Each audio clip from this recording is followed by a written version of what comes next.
Aí, tá chegando o primeiro reality cripto do Brasil, como nada visto antes.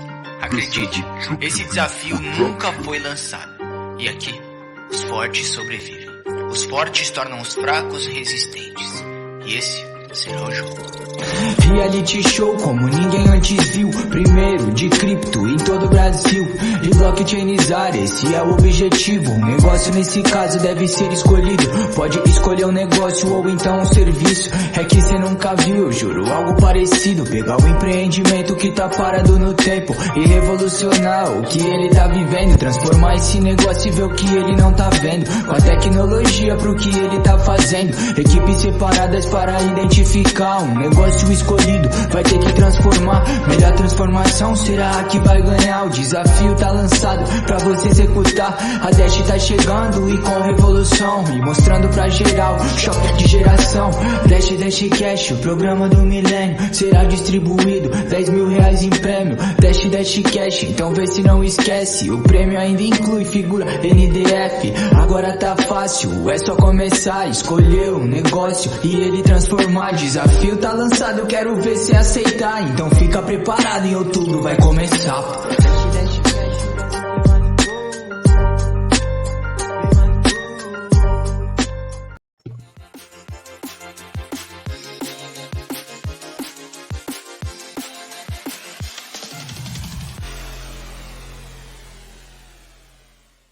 Olá, você já conhece a Nox Bitcoin? Nós somos uma fintech brasileira que chegou para inovar o mercado de investimentos. Nossa plataforma já conta com mais de 5 mil usuários. Aqui na Nox Bitcoin você tem taxa zero em tudo e pode utilizar estratégias estruturadas com opções em Bitcoin para se preparar para qualquer cenário do mercado. Pra gente, investimento é coisa séria. Nós garantimos a melhor experiência de usuário do mercado de investimentos em Bitcoin e outras criptomoedas.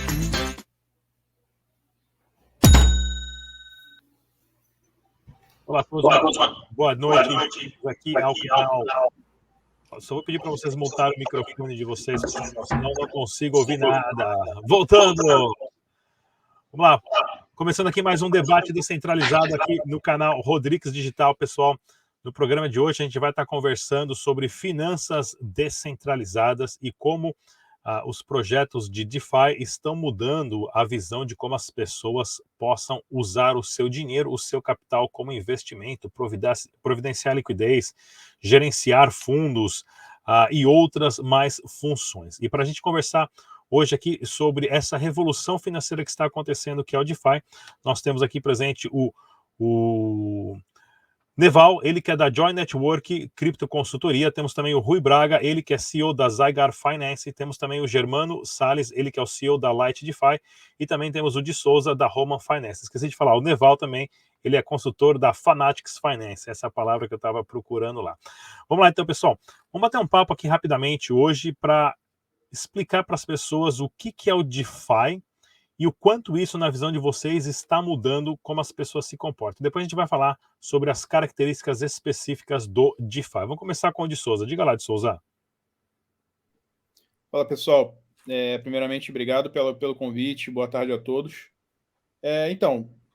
DeFi foi uma grande revolução na forma como eu enxergava a forma como você compra e como você vende. Porque tecnicamente você não está na ponta mais, você está no meio do processo. Você não precisa se preocupar em divulgar. Você, na verdade, é um endereço, né? Você faz parte de um processo onde não existe Know Your Client, né? Porque, basicamente, você tem essa estrutura já englobada. Eu acho que é uma revolução em todos os sentidos, né? Principalmente porque você tem projetos que estão à disposição. Você pode analisar um projeto como uma empresa, não só um token, né? Então, bem como o que o token representa dentro do processo, e cada vez mais tecnologias, né, aparecendo aí vão tornar cada vez mais difundido isso, né? Vai ficar mais fácil das pessoas entenderem o que é um DeFi, na verdade. Legal. Germano Salles, da Light DeFi. Diga lá, Germano. Ô, pessoal, boa tarde. Hoje eu enxergo o DeFi como literalmente liberdade financeira. Eu acho que ainda falta muito a difundir, foi muito pouco difundido do potencial que tem, mas eu enxergo literalmente como liberdade financeira, como realmente você conseguir atingir o seu objetivo de compra, de venda, de intermediação em alguma coisa ali, sem passar por nada. É o ponta a ponta praticamente direto ali. Não que não tenha que ser regulado, concordo plenamente em ser regulado da maneira certa, mas é literalmente a liberdade financeira e a clareza nas operações, para mim. Legal. Neval, diga lá, Neval. Em primeiro lugar, boa tarde a todos, boa tarde a vocês, boa tarde aos ouvintes. Valeu, Rodrigão, pelo convite. Me sinto honrado aí de estar nessa mesa com tanta gente inteligente. Mas falando de DeFi, cara, eu acho que, eu não sei, quem está no mercado há mais tempo aí, eu falo assim, mais tempo para cryptocurrency aí, nós estamos falando de 2016, 15, né? Quem está envolvido com isso há mais tempo, eu falo por mim, né? Eu demorei um pouquinho para pegar o bonde. Eu comecei a ouvir falar de DeFi, digo, cara, não pode, cara, e maximalista, e Bitcoin, e aquelas ali, né? E Bitcoin, Dash, Ethereum, e essa turma toda. E o que é esse DeFi? Quando você entende, você consegue traçar alguns paralelos. Por exemplo, a gente utilizava muito, antigamente, o Scroll. Eu não sei nem se vocês sabem, vocês são mais das novas, o que é um Scroll, né? O Scroll é uma pessoa de confiança na comunidade a qual a gente dava a arbitragem do negócio quando se ia fazer uma venda P2P. Não sei se o Rodrigão chegou a usar, eu usei muito Scroll. Então você tinha um cara da comunidade que a gente conhecia, que estava nos grupos, que era um cara real, que era um cara sério, e eu queria comprar Bitcoin, por exemplo, do Rui, e eu enviava o Bitcoin para esse cara, que é um terceiro, e o Rui enviava o dinheiro para esse cara. Então, quando esse cara tinha as duas coisas na mão, ele fazia o envio do Bitcoin para o Rui e do dinheiro para mim que estou vendendo. Então, a gente tinha um Scroll, né? Que, inclusive, alguns sites, como o Local Bitcoin, ele disponibilizava esse serviço, cobrava uma taxinha, ele fazia serviço de Scroll. Então, o DeFi, cara, quando tu entende que ele é um intermediário infraudável, que não pode ser adulterado, pelo menos não deveria, né? A gente sabe de alguns que são explorados, mas são falhas pontuais, né? Então, tu entende que tem um contrato inteligente que está mediando essa troca sem risco para nenhuma das duas pontas, né?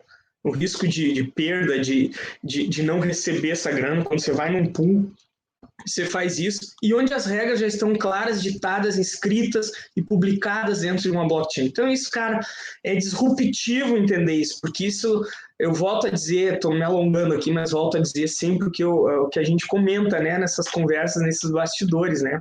A blockchain é sobre soluções que trazem problemas, que trazem mais soluções, que trazem novos problemas e por aí afora. Isso a gente não sabe essa escalada vai terminar quando, né? Mas o DeFi, a descentralização das exchanges, que agora é real com o sistema DeFi, isso já é uma aspiração da comunidade cripto, do próprio Bitcoin, desde 2011, quando surgiu a primeira exchange, que é um ponto centralizador, que a gente queira ou não, é um ponto fraco, é um tendão de Aquiles, onde todas as negociações passam por um ente centralizador, e onde ali você pode ser fraudado, roubado, e por aí afora ter a sua proteção que a cripto traz extinguida ali. Rui Braga, diga lá, Rui. E aí, galera, boa noite, né? Tudo bem com vocês?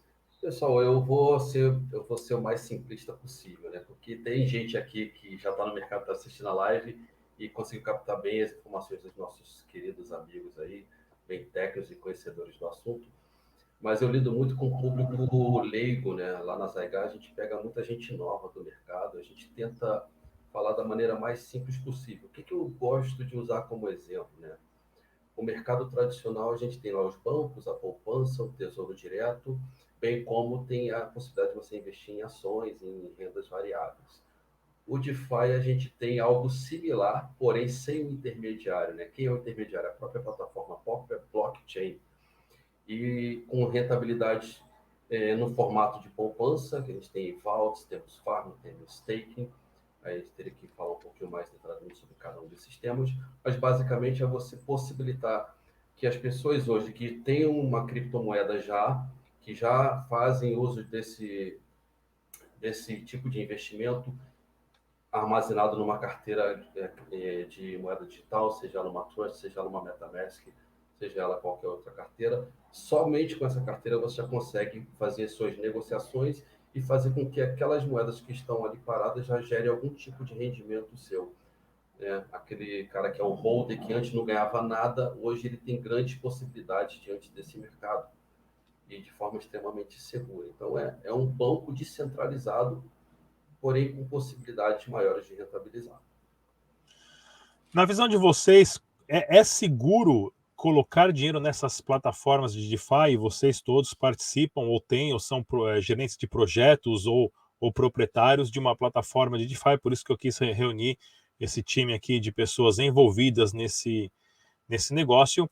É seguro? E quais são os passos, né, de segurança que as plataformas de DeFi devem ter para não ser hackeada, para que tenha ali 100% de transparência nas transações, que os tokens são realmente queimados com as taxas, ou os tokens iniciais ali do projeto, quando foi criado o contrato, não estão na mão só de umas pessoas? Quais são as seguranças que vocês observam nas plataformas de DeFi que vocês recomendam para o pessoal que está assistindo a gente? Vamos começar com o Rui. Diga lá, Rui.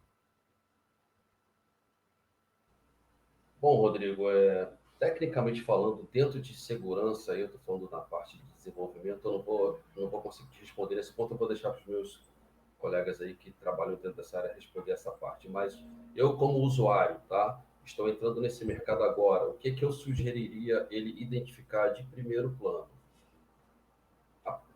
Hoje você tem empresas que fazem auditoria nos contratos inteligentes, que estão ganhando muito dinheiro com isso. Por quê? Porque o mercado, quando ele chegou, ele trouxe muita fraude junto, muita gente criando contratos em que o que acontecia naquele contrato que ele apresentava para o público dele não era o que ocorria normalmente. Então, muita gente entrava em projeto, colocava ali dinheiro, eles fechavam o projeto na sequência e ninguém via mais a cor do dinheiro. Tá? Hoje você tem empresas de auditoria que fazem isso. Hoje a gente tem aí a TechRate, tem a Certic, que é a número 1 do mundo. Não é barato para a plataforma DeFi contratar esse serviço, elas não cobram barato, tá? Então, diante disso, já vê um comprometimento da empresa com relação aos seus usuários. Se ele está pagando uma empresa desse porte para auditar o contrato inteligente que ela está apresentando ali, opa, os caras não estão de brincadeira. Eles estão Quanto custa mais ou menos essas auditorias, para o pessoal ter uma ideia? Só para ter ideia, a TechRate hoje ela cobra R$ 2.100. Isso porque eles é um processo meio automático deles. A Certic, ela cobra entre 20 e 25 mil dólares. É um processo mais manual e que leva de 30 a 45 dias. Então, não é barato você fazer isso. Dependendo da plataforma, você vai auditar 3 contratos, pelo menos. A gente está falando de um investimento mínimo de 6 a 6.500 dólares. Então, é um ponto, se você chegou lá na plataforma, ela tem um carimbo de certificação de uma dessas auditoras, já é um ponto positivo. Com relação à estratégia de gestão, aí já é outra questão, né, Rodrigo? Porque é mais difícil você controlar isso, né? Como é que os desenvolvedores estão gerindo o dinheiro que estão recebendo com taxas provenientes das negociações? Aí vai de você analisar as pessoas que estão por trás do projeto, que já é uma análise um pouco mais fundamentalista, né? Em que você já conhece as pessoas, você dá uma olhada em currículo. É aquela análise que o pessoal fazia antes em ICO, um pouquinho mais aprofundada. Então, são 2 pontos aí que são, assim, inicialmente, os que eu indicaria. Auditoria e pessoas envolvidas no projeto. Germano Salles, do projeto Light DeFi. Diga lá, Germano. Microfone, Germano. Pegando o gancho que ele falou, é até um ponto que eu ia tocar. A segurança nas plataformas de negociação, na verdade, a segurança do smart contract, igual o nosso contrato, nós pagamos ali a auditoria da Certic, ele falou, pagamos 20 mil dólares da auditoria da Certic, mais 10 mil dólares pela Skynet da Certic, por um ano. Ou seja, teve um custo efetivo para mim de 30 mil dólares, tá? Mas, na verdade, ele tocou num ponto ali bem crítico, é o que eu realmente falo, que até já aconteceu vários problemas, o pessoal gosta muito de falar no Brasil, mas eu acho que no mundo inteiro, que a segurança maior, na verdade, eu acho que está na índole de quem administra essas coisas, no que está por trás. Porque a Certic, ela vai garantir ali a segurança do smart contract, igual a Certic garante a segurança do meu smart contract. A Skynet me monitora as movimentações do meu smart contract em real time, e me dá até um score lá. Eu pago os 2 serviços. Mas se a gente que administra a chave de deployer, a chave da liquidez, não tiver responsabilidade sobre o que faz, a Certic não vai valer de nada, a Skynet não vai valer de nada, e mais nenhuma outra auditoria vai valer de nada. Então, na verdade, a auditoria, digamos, para o caráter de quem conduz, ainda não existe, mas eu acho o passo fundamental é você olhar a clareza e transparência de quem está conduzindo os projetos, porque Certic realmente vai garantir a parte ali do smart contract em erros grosseiros de linha de programação, até erros finos ela vai garantir. Mas quem está por trás do projeto é só com muita pesquisa mesmo para ter certeza do que faz. Legal. De Souza, da Roma Finance, diga lá, de Souza. Então, o assunto ficou bem claro, assim, mas esse assunto ele ainda é meio complicado das pessoas entenderem. Então, empresas certificadoras ajudam a pessoas que não sabem o que é um smart contract, né, terem um pouco mais de confiança. Porque qual é o maior problema dos smart contracts? É o famoso rug pull. Esse é um exemplo, tá?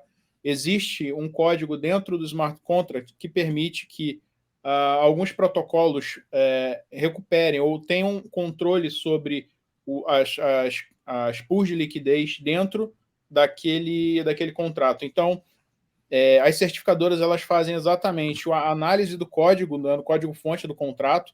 Elas entendem que ali naquele ponto não existe a puxada do tapete, né, que é o rug pull, e que na maioria das vezes as empresas elas usam código proveniente de outra plataforma, quer dizer, por exemplo, a PancakeSwap é um exemplo, na rede da BSC. O pessoal pega o código da PancakeSwap e modifica, né, contrata os desenvolvedores que trabalham em cima dos smart contracts, fazem as devidas alterações baseado na regra de negócio do projeto e põe para rodar. Mas o código em si está na web, está aberto, qualquer um pode ver. O problema é que as pessoas não entendem o que está escrito ali. E as certificadoras, elas estão ali para falar, olha, esse código aqui é um código válido.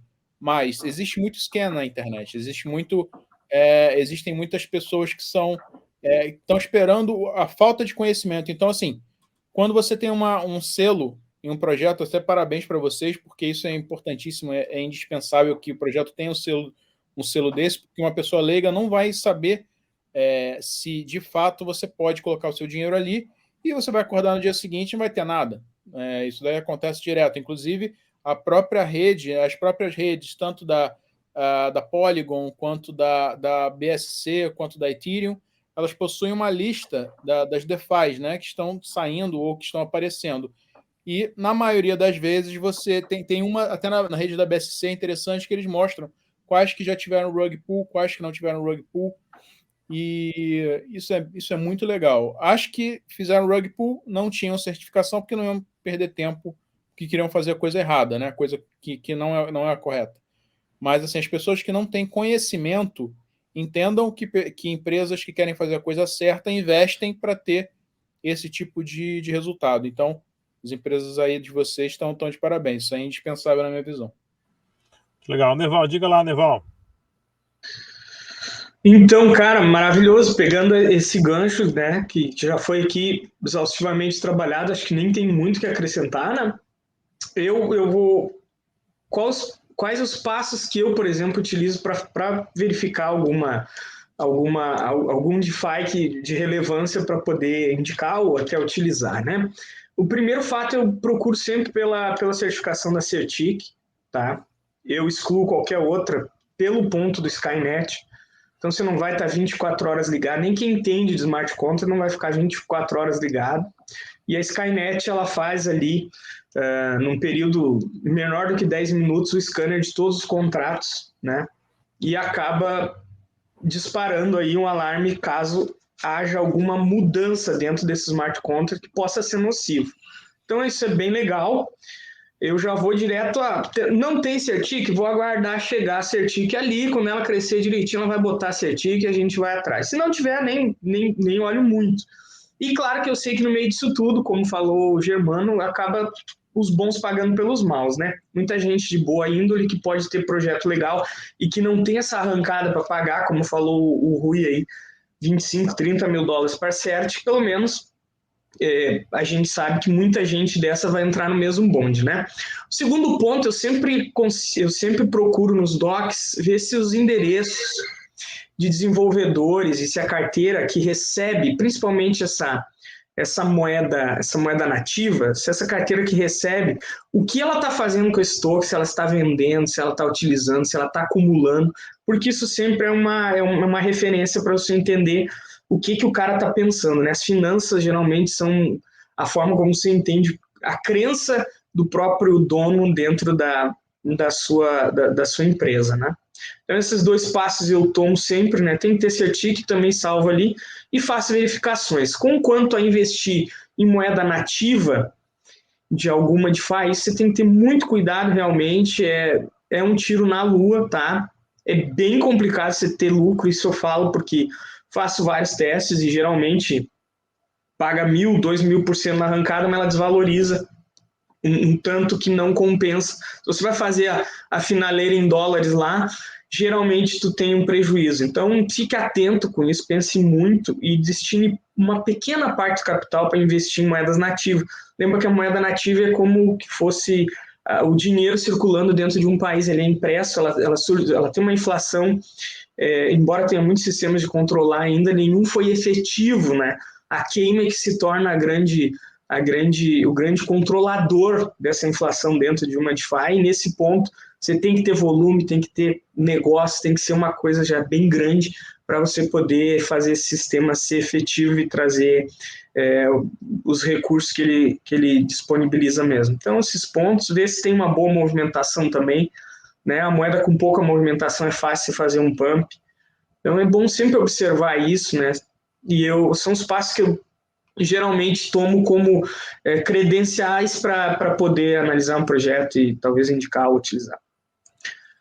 Não, muito legal. Pessoal, eu queria que vocês comentassem quais são as principais funções, né? Porque dentro de plataforma de DeFi, nós temos aí o famoso farming, o famoso LP, né? Liquidity Provider, você tem também o No Loss Lottery, que são as loterias sem perda, você tem outros programas de providenciar liquidez com paridade em outra criptomoeda. Então, eu queria que vocês falassem na plataforma de vocês quais funções vocês têm específicas e o porquê essa função específica. Vamos começar com o de Souza. Diga lá, de Souza. Então, Rodrigo, a Roma Finance, ela não é ela é uma plataforma já no ar, ela é funcional. A gente está em um período piloto, né? O nosso modelo é, na realidade, facilitar as outras empresas que querem começar com DeFi a criar os seus contratos, tá? E utilizar uma API transparente, né? Então, a gente vai abstrair, por exemplo, uma empresa como a do Rui, como a do Germano, como o Neval, por exemplo, eles vão chegar para mim e falar, olha só, Souza, eu quero fazer o meu smart contract, eu quero criar o smart contract baseado nessas regras de negócios aqui, eu vou te dar uma infraestrutura, um white label, e você vai fazer ali a criação de toda a sua estrutura interna, sem precisar se preocupar com infraestrutura, com desenvolvedor. Enfim, você vai ter só uma API uma API para fazer a integração, que pode ser um aplicativo mobile, pode ser um site na internet, pode ser whatever. O que você precisar, a gente tem como prover. A gente está pilotando ainda, não, a gente nem cobra pelo serviço ainda, porque a gente está entendendo quais problemas resolver. Então, basicamente, a gente não cria a parte de liquidity pool, a gente não faz a parte essa parte a gente ainda não chegou, a gente está mais na parte do token, de criação e gerenciamento do token. Certo. Rui Braga da Zagara, diga lá, Rui. Opa, bom, lá na Zygar a gente tem possibilidade de farming, possibilidade de stake, tem o vault, que você faz a retirada, ele já faz o auto compound lá automático, você precisa fazer o investimento novamente. Você sacou e ele já começa a girar automaticamente na sequência. A gente está, essa semana para a próxima, a gente está para lançar a Zai Option, que vai ser uma opção binária dentro da plataforma. Você vai poder escolher igual o IQ Option já faz, né? Escolher no período de tempo se vai subir a moedinha ou se vai descer a moeda. Se o cara que acertou a subida ganhar, o cara que perdeu manda a moeda para ele. Então, se eu tenho lá 1.000 pessoas apostando na subida da moeda e 100 pessoas apostando na queda, se a moeda cair, ele vai receber tudo que aquelas 1.000 pessoas apostaram, vai ser redistribuído entre as pessoas que ganharam a rodada. Então, é uma gamificação mesmo da plataforma, com possibilidade de altos ganhos, mas, obviamente, também pode perder tudo, como a opção binária é, né? Mas é um modelinho assim, um pouquinho, digamos, divertido, né? Aquela emoção ali. Neval, diga lá, Neval.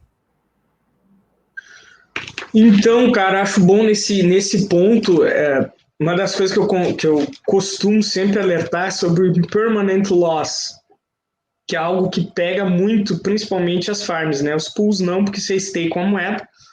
Agora, os maiores lucros geralmente estão sempre voltados para as farms, e na farm você está stakeando um LP, que é uma criação de 2 tokens, você vai criar dentro da plataforma, seja da PancakeSwap ou de outra DEX aí, você vai criar um LP que é produto de 2 tokens, né? Esse LP ele é a chave de um contrato, onde você vai estar disponibilizando esses 2 tokens para que haja comércio entre eles. Então, na prática, o que eu estou dizendo, eu estou servindo uma bandeja ao mercado dizendo, ó, tá aqui a minha BNB e tá aqui a minha cake.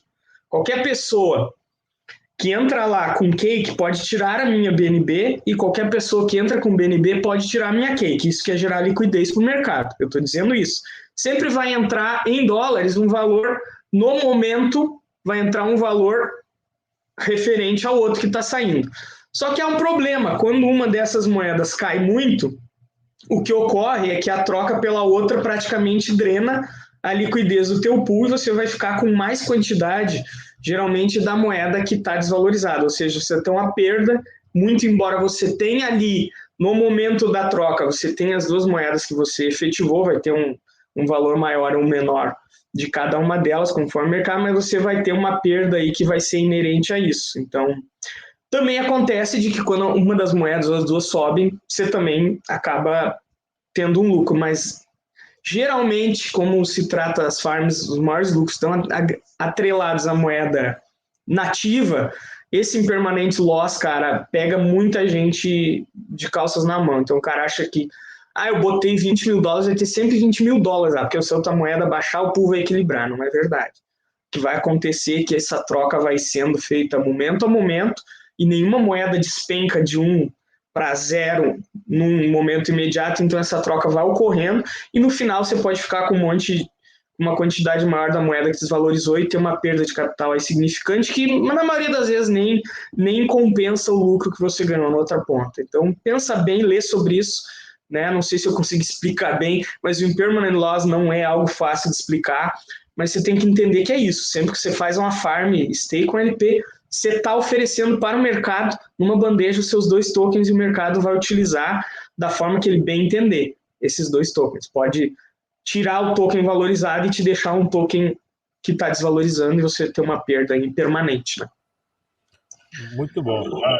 Diga lá, Germano. Na verdade, minha ideia é bem próxima ao Neval ali. A gente, na Light ali, está concluindo o desenvolvimento de uma DEX própria. Porém, eu já vou deixar omisso, né? DEX não vai estar disponível, as pools e os farms. Em último caso, por vários motivos. A questão é, assim, a pool de liquidez acaba que eu acompanhei há pouco tempo, acho que outras pessoas acompanharam ali, alguns problemas de ataque à pool de liquidez na rede da Matic mesmo, teve alguns bem sérios. Então, e o outro ponto é a questão que ele falou. Tem a questão de se um subir muito, se um descer muito, ele vai puxar o outro, querendo ou não querendo. Vai puxar por causa da oferta. E a outra coisa é o quê? Eu acho que a gente tem que tentar criar um projeto atrativo e interessante para o público investidor. Eu acho que, no caso da pool ali, você parear com outra moeda para tentar tornar o seu projeto atrativo, não acho tão interessante. Eu acho que a gente consegue trabalhar em outras ferramentas para você trabalhar dentro do seu projeto só com uma opção, só com a sua moeda, sem você ter que parear em outra moeda para criar um farm, para farmar uma terceira moeda, talvez, para criar atrativo. Eu acho que eu, ao menos nesse momento, eu vou andar bem pelo caminho de criar ferramentas para tornar o token atrativo. Não precisar criar uma pool paralela para prover liquidez para o projeto ou para farmar outra moeda. Sem contar pelo risco de segurança inerente à operação ali, que aumenta bem no caso das pools ali. E pelo fato que ele falou também ali, se você criar a pool ali das 2 moedas, uma cai demais, se a sua está no patamar bom, vai parar a negociação dela, vai puxar também. Então eu pondero muito nesses pontos.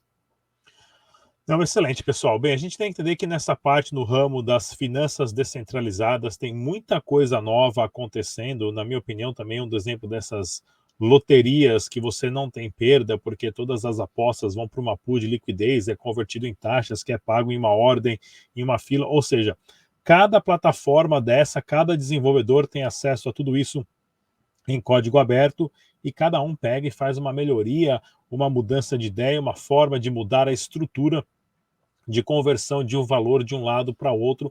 E sim, realmente, isso é um processo real de descentralização das finanças. Antes de vocês entrarem em qualquer tipo de plataforma como essa, pessoal, lembre-se, estudem bastante, vejam quais são as opções das plataformas, conheçam as pessoas que estão por trás dessas plataformas, para você não acabar entrando aí em nenhum tipo de furada. E no debate descentralizado de hoje, nós tivemos presente aqui o Diego Souza, né, o de Souza da plataforma Roma Finance. Também nós tivemos presente aqui o Germano Salles, ele que é o CEO e fundador do projeto Light DeFi. Nós temos também o Neval da Join Network e Cripto Consultoria, ele também que presta consultoria para Fanatics Finance, e o Rui Braga, CEO da Zygar Finance. Muito obrigado pela presença de todos. Até a próxima, pessoal. Tchau. E como sempre, pessoal, deixe suas perguntas, dúvidas, críticas, sugestões e temas para os próximos programas. Eu com a nossa equipe sempre observamos e respondemos os comentários e iniciamos sempre um aprendizado aqui juntamente com vocês, a nossa audiência. Mais uma vez, se inscreva no canal, ative o sininho e a gente se vê no próximo programa.